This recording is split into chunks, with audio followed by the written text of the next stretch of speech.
The bright lights of the emergency ward buzzed overhead as Amaka's pale body lay almost lifeless on the bed. Oxygen mask strapped to her nose, her lips dry, and her fingers cold. Tubes snaked into her arms, and her weak chest rose and fell slowly, like a dying candle fighting to stay lit.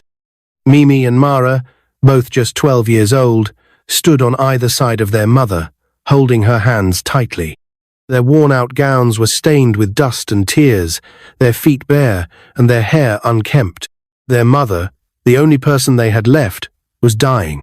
They didn't understand much about the complicated words the doctor had said, but one sentence kept ringing in their heads like a siren. "We need 7 million naira. Without the surgery, she won't make it." 7 million. They had never even seen 500,000. Where could they ever find such a mountain of money?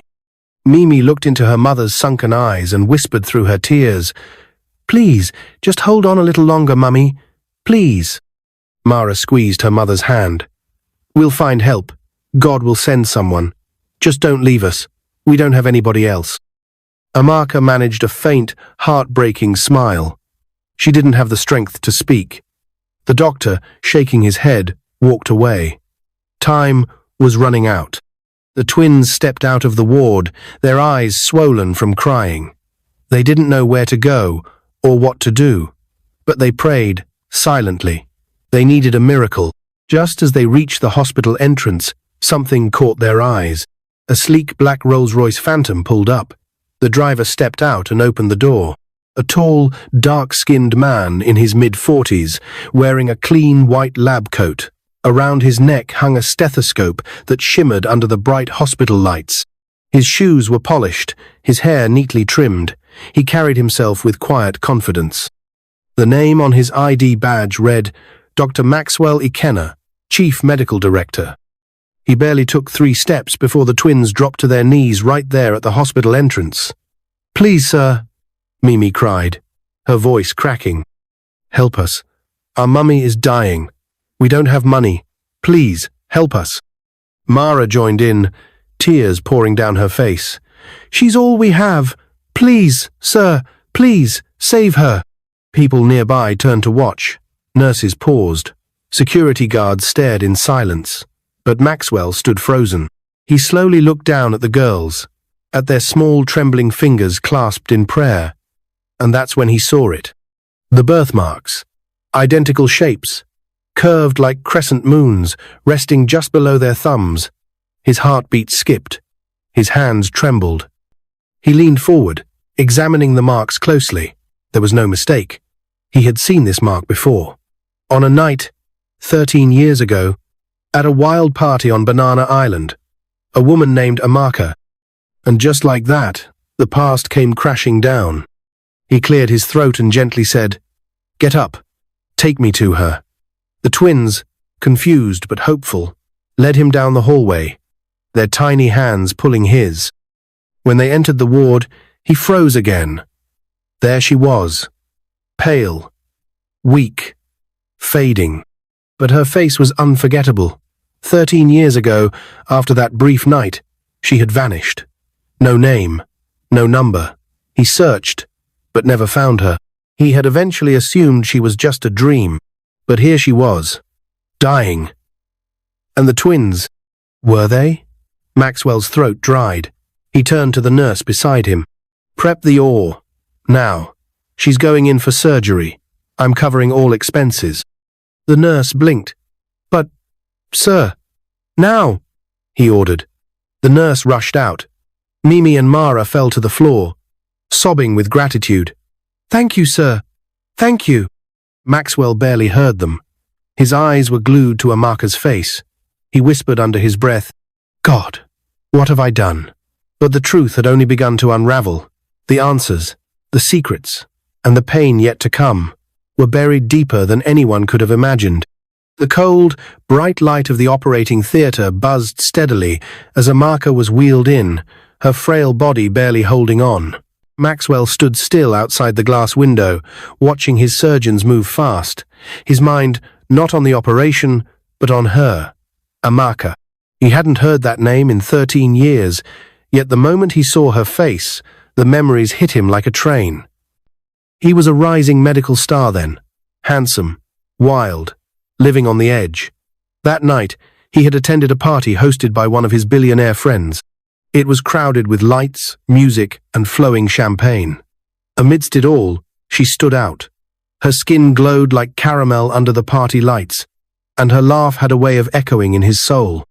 It wasn't meant to be anything serious. They danced, they drank, and they disappeared into the guest room upstairs. But the next morning, she was gone. He had searched for her, asked around. No name, no address. Nobody knew who she was. It was as if she never existed. And now, after all these years, she was lying unconscious in his hospital. And those girls, those twins, could they really be his? Maxwell stepped away from the operating theatre window and headed straight to the lab.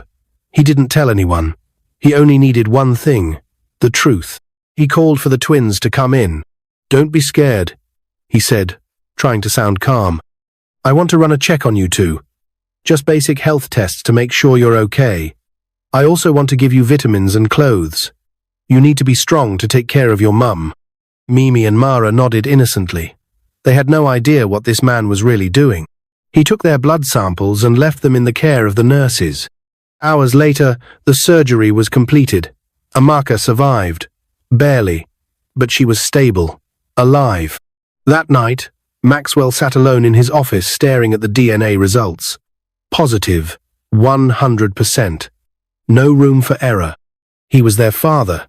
His hand trembled as he dropped the report. His mind ran wild with questions. How? Why didn't she tell him? Why did she disappear? He leaned back in his leather chair, staring at the ceiling, trying to swallow the storm in his chest. His phone buzzed. A message from the hospital director. "Well done, Max. You saved another life. The board wants to recognize you tomorrow morning. Media will be there." He ignored the message. There was no applause in his heart. He had just discovered he was the father of two homeless girls who had begged him on their knees. What kind of man had he been? His thoughts wandered to his ex-wife, Gloria. Their 10-year marriage had ended just 6 months ago. She had wanted children more than anything. When they couldn't conceive, things got bitter, cold, empty. She had accused him of being the problem. She left. And now, the twist of fate. He had children all along. He stood up, paced the room, then looked at the time. 4 a.m. He hadn't slept. He didn't want to. His heart was not ready for what morning would bring. By sunrise, Amaka opened her eyes slowly. The hospital ceiling came into view, and for a moment she thought she had died and woken up in heaven. But the beeping of the heart monitor reminded her it was real. She turned her head gently and saw Mimi and Mara asleep on the couch, curled up in fresh clothes, their heads resting on each other. They looked like angels. Amaka smiled faintly through the oxygen mask. Then she noticed a nurse at her side. "You're awake." "Thank God," the nurse said, adjusting her drip. "You're a strong woman." The surgery went well. Amaka blinked slowly, trying to speak. Her voice came out weak. "The doctor who saved me. Who is he?" The nurse smiled. "Dr. Maxwell Ikenna. He's the chief medical director. He paid for everything, even new clothes for your girls. He's an angel, Ma." Amaka felt something shift in her stomach. Maxwell? That name? No, it couldn't be. She tried to sit up but groaned from the pain. "Don't worry," the nurse whispered. "You'll see him soon. He's been checking on you every hour since yesterday." Later that morning, as the sun shone through the hospital curtains, the door to her ward opened gently. And there he stood, Maxwell, older but unmistakable. Those deep brown eyes, that face. Her heart skipped. Their eyes locked. He stepped in slowly, his voice soft. "Hi, Amaka." Tears sprang into her eyes. "Maxwell?" Her voice cracked. "Is it really you?" He nodded. She started crying. "You saved my life. Thank you." He gently walked over and placed his hand over hers. "I didn't recognize you at first." But when I saw the girls, she looked at him sharply. Her heart raced. I know, Amaka, he said gently. I ran a DNA test. They're mine, aren't they? There was silence. Then a long, painful sigh escaped her lips. She nodded. Maxwell didn't cry, but his eyes were wet. I looked for you, he said. That night, you disappeared. I never found you. I was scared, Amaka whispered. I didn't know what to do. A few weeks later, I realized I was pregnant. I had no way to find you, so I begged my fiancé to take responsibility. He agreed, and we got married. Maxwell's face stiffened. Amaka paused, tears running down her cheeks. But he died. 2 years ago. Car accident. My brother-in-law, Amaka, took everything from us. He sold the house and the car and threw us out. My daughters and I lived under the bridge in Oshodi for 2 years. Maxwell's jaw clenched. What? He ruined our lives, Amaka sobbed. Because of one night at Banana Island, I carried a child I couldn't explain. And when my husband died, Amaka punished me for it. All these years, I've lived in shame. My daughters suffered. They begged, went hungry, but they never left me. Maxwell couldn't hold it anymore. He dropped to his knees beside her bed. I'm sorry, he whispered. I'm so sorry. I should have found you. I should have tried harder. I didn't know. I didn't know. Amaka placed her trembling hand on his head. I forgive you, she whispered. And just then, the door opened. Mimi and Mara walked in quietly and froze. There was their mother. There was the doctor, on his knees. Their eyes widened as they slowly realized something wasn't right. Mummy? Mimi asked. Amaka looked at them, then at Maxwell. She whispered, They need to know. Maxwell stood up, wiped his face, and turned to the twins. There's something I need to tell you both, he said, his voice trembling. They looked at him. He took a deep breath. I'm your father. There was a long silence, so loud it echoed. The hospital room, once filled with quiet beeping and the occasional whisper, fell into an uneasy stillness as Mimi and Mara stared at Maxwell. Their eyes were wide, faces frozen, minds racing. It was Mara who spoke first. What did you say? Maxwell stepped forward carefully, as though walking across shattered glass. His voice was soft. I'm your father. I didn't know. Until now. But I know for sure.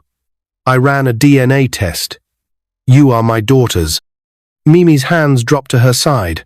Her mouth opened slightly, but no words came out. Mara blinked rapidly, as if trying to wake herself from a bad dream. But we've been homeless, she said, her voice trembling. We've begged on the streets, slept under the rain, eaten from the floor. She turned to her mother. Mummy, you knew. Amaka, still lying on the bed, couldn't hold back her tears. She nodded slowly, her face covered with guilt and sorrow. I didn't want you to grow up without a father, she whispered. After that night, I found out I was pregnant. I had no way to reach Maxwell. I thought it was just a one-time thing. And when Benjamin, my fiancé, offered to accept you as his own, I agreed. I wanted you to grow up in a proper family. And he was a good man. He loved you. Mimi shook her head. So he wasn't really our father. He was. In every way except blood, Amaka said. He gave you his name, his love, his home. Mara broke down, and Amaka took it all. Maxwell clenched his fists. He won't get away with it, I promise you that. The twins stood silently, tears running down their cheeks. The emotions were too much. Grief, confusion, betrayal, and a strange kind of relief. Mimi stepped toward Maxwell. If you're really our father, where have you been all this time? I didn't know, Maxwell replied. I looked for your mother after that night, but I couldn't find her. I didn't even know her full name.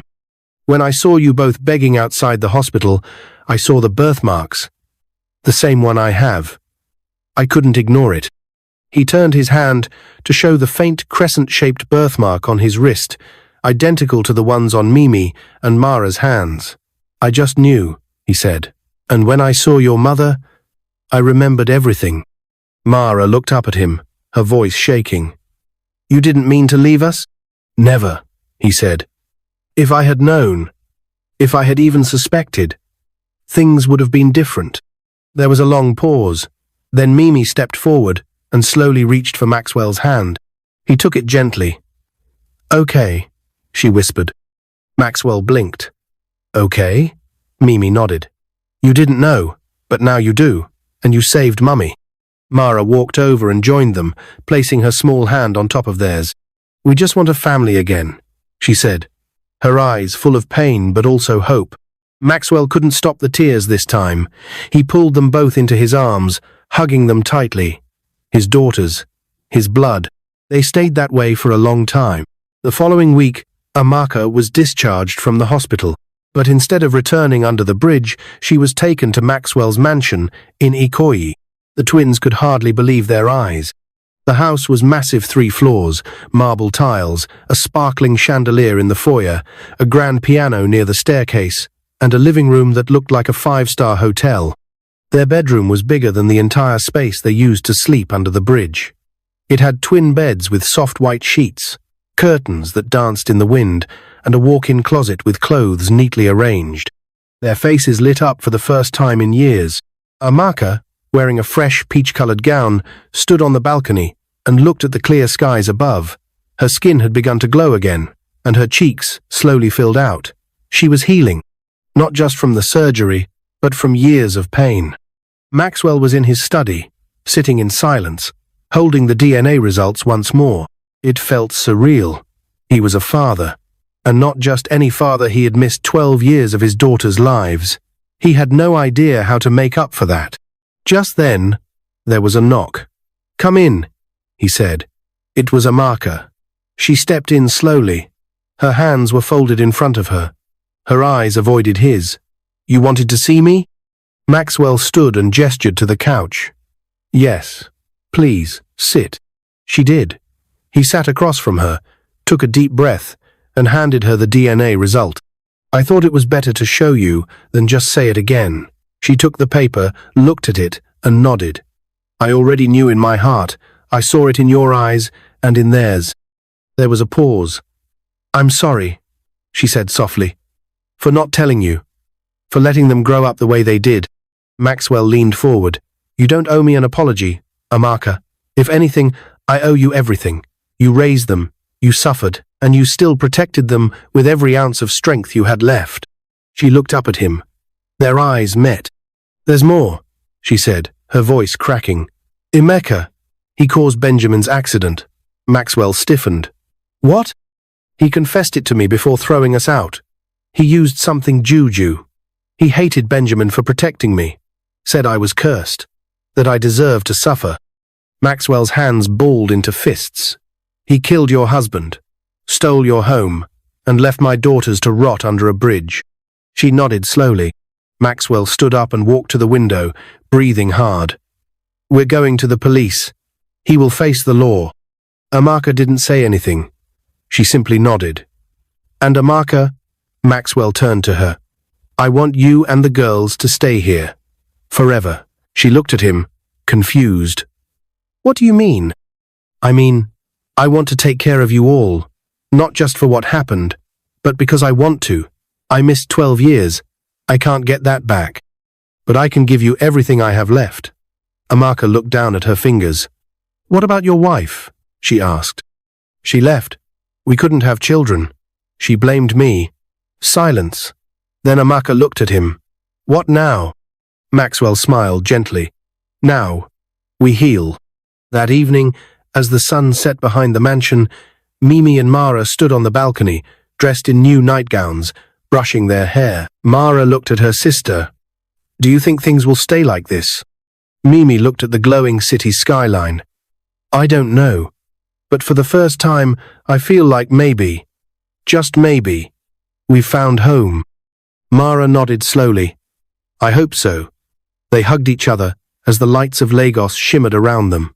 But unknown to them, Amaka was watching, from a distance, in the shadows, and he wasn't finished yet. The gates of Maxwell's mansion stood tall and majestic, guarded by two stern-looking security men. From the outside, the estate radiated peace and prosperity, but inside, storm clouds were quietly forming. It had been 3 weeks since Amaka and the twins moved in.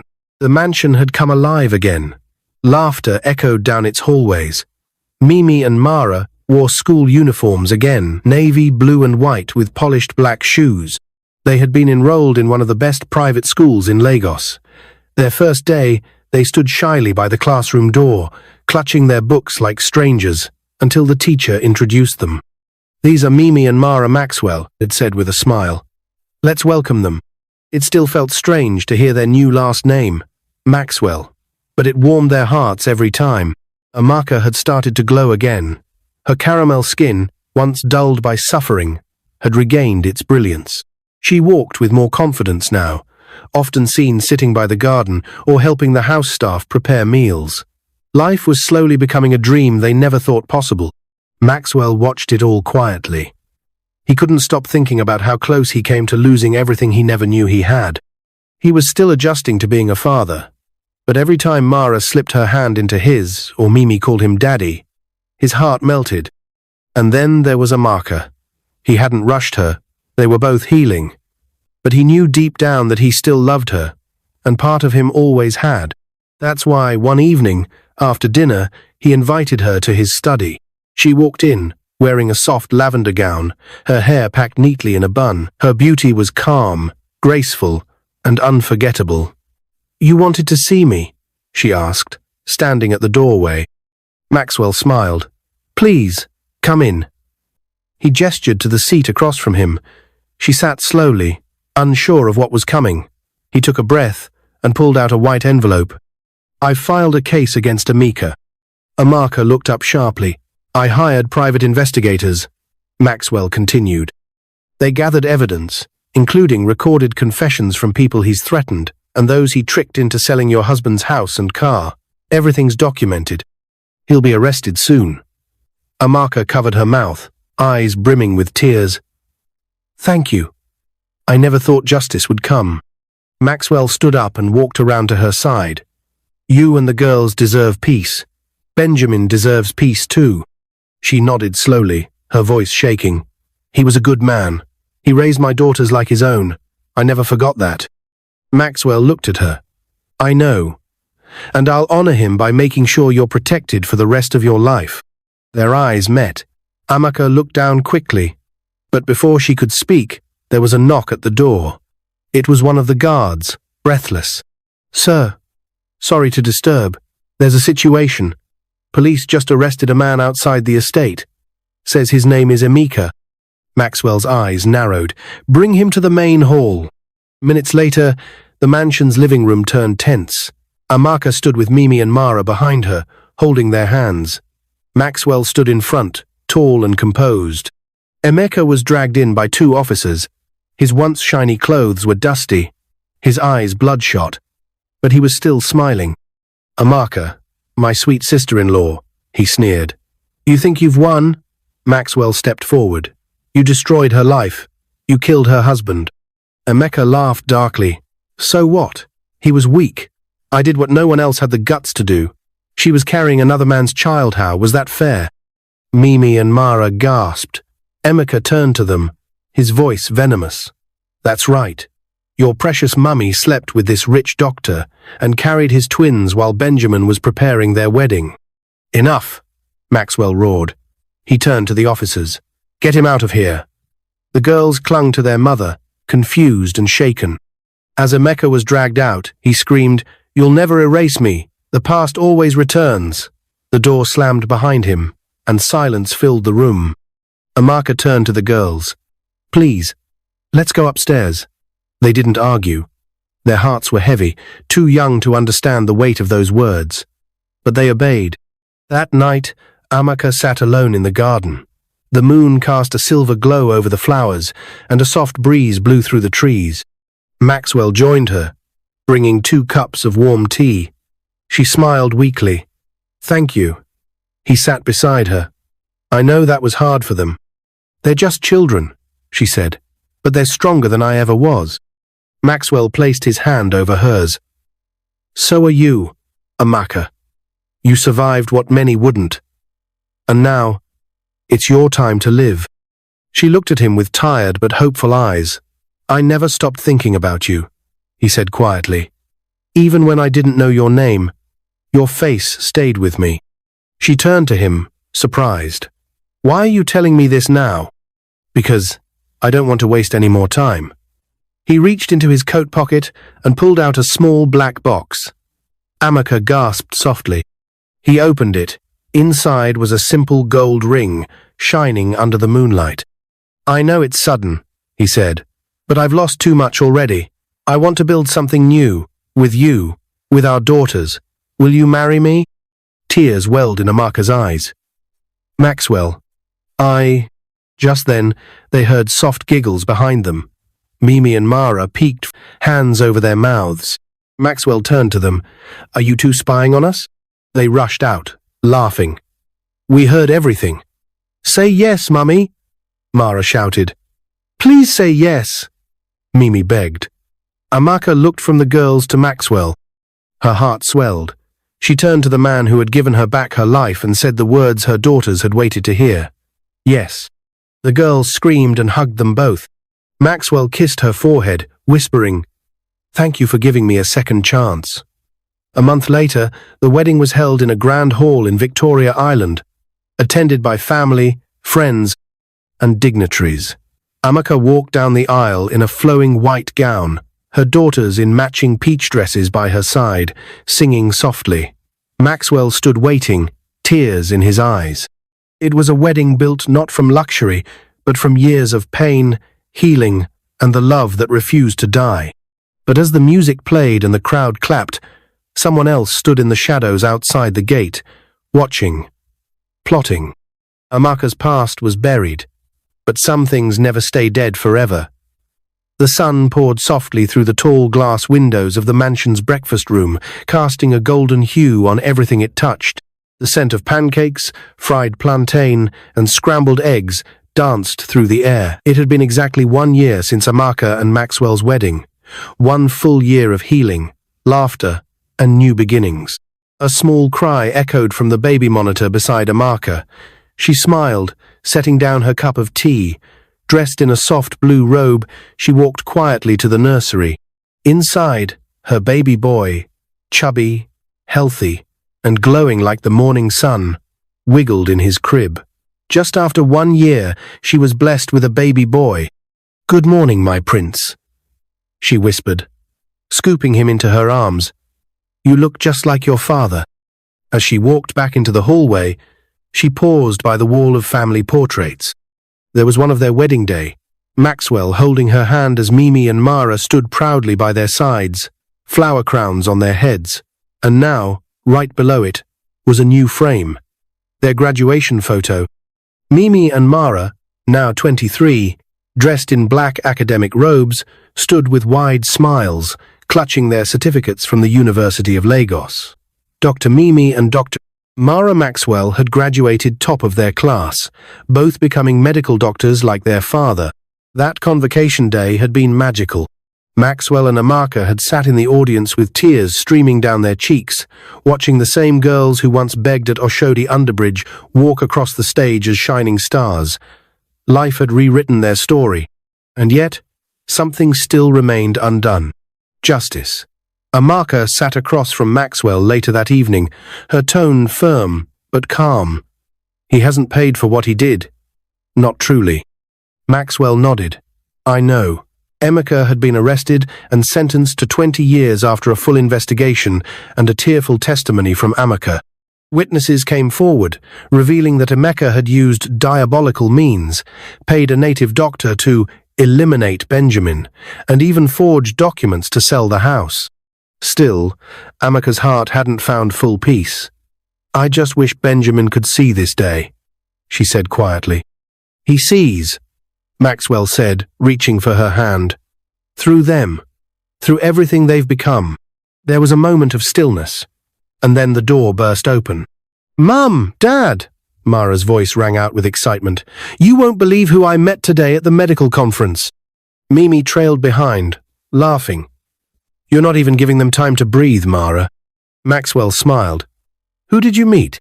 2 people, actually, Mara said, trying to catch her breath. A young man named Donald. He's a reservoir engineer with an oil company. And then this tech wizard, Jerry, a software engineer. They were giving a talk on health tech solutions in remote areas. Amaka raised a brow. And? Mimi grinned. Let's just say someone forgot all about the health tech presentation and kept staring at Jerry the whole time. Mimi, Mara blushed. Maxwell and Amaka burst into laughter. That night, the twins sat on the balcony, just like they had when they first moved into the mansion. But this time, they weren't wearing torn clothes. They weren't crying. They weren't afraid.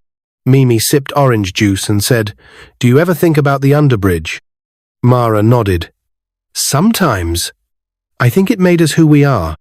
It broke us, Mimi said softly. But it also taught us to fight. They stared into the Lagos night, twinkling with lights and stories. We made it, Mara whispered. Because Mummy never gave up, Mimi added. Even when she was dying. Months passed quickly. Mimi fell in love with Donald. Mara with Jerry. The sisters supported each other through courtship, engagement, and eventually a joint wedding ceremony that became the talk of Lagos. The event took place in Lekki Phase 1, filled with traditional colors, dancing, and joyful tears. Mimi wore an emerald green George lace, while Mara chose royal purple. They glowed with happiness as they danced into the reception hall, hand in hand with their grooms. Amaka watched from her seat beside Maxwell, her newborn son in her arms. My daughters, she whispered. They're not just doctors now, they're wives. One day, they'll be mothers, Maxwell nodded. And you'll be there for every step. 2 years later, Mimi and Mara were both working in reputable hospitals. Mimi specialized in pediatric surgery, while Mara focused on cardiology. Their names were beginning to make rounds in medical circles across Nigeria. And just when life seemed to be settling peacefully, Amaka received a phone call one afternoon. It was the prison warden. Ma, the voice said, we need you to come. Amaka, he's confessed something new. She didn't want to go, but Maxwell convinced her. The prison was cold and heavy with silence. Amaka looked older now, defeated, weaker. I know you hate me, he rasped, and I deserve it. But there's something I've never told anyone.